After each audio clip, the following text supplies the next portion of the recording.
бол 2017 оны 7 сарын 19-ны өдөр байна. Би бол ургамд байна.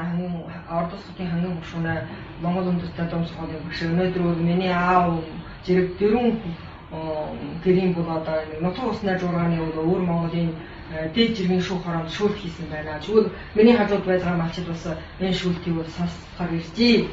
За би бол Ордос хотын нутаг гушууны 10 сумны дансан байна.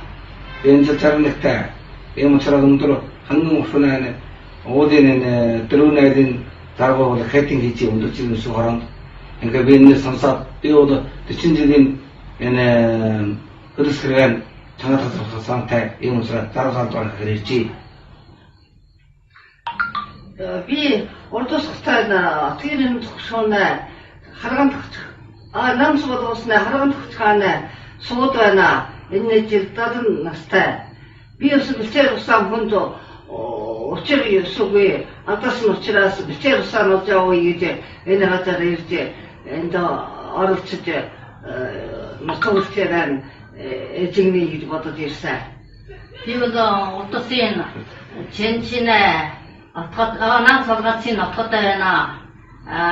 Одоо жеран дөрөвтэй миний гэрчээс гол усаар ажилтан аваад одоо би 2 дахиад хөвгөдөд ирээд харж чад шийдвэрсэнгүй одоо би Шижинпингд дахиад бичихээр ирсэн.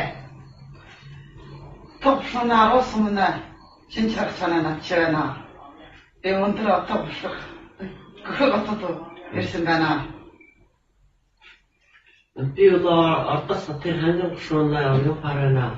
Би бол түүнийхэн нутаг чирийг төлөө явж байна. Манд түүнийчээр 17 жил хүнээр ижлүүлээд одоо бол өөртөө нүггүй. Ингээд бол ашиг тусаар хамгаалахаар бол хотод ирлээ. Би бол хангин Ордос хотын хангин гушууны хэмэд болгосны уужаан байна. Энэ удаагийн шүүлтэнд оролцоод миний өөрсний бодлого бол их хондөр орж. Иймээс миний нутаг бичээр хүнд алдаад 12 жил болж.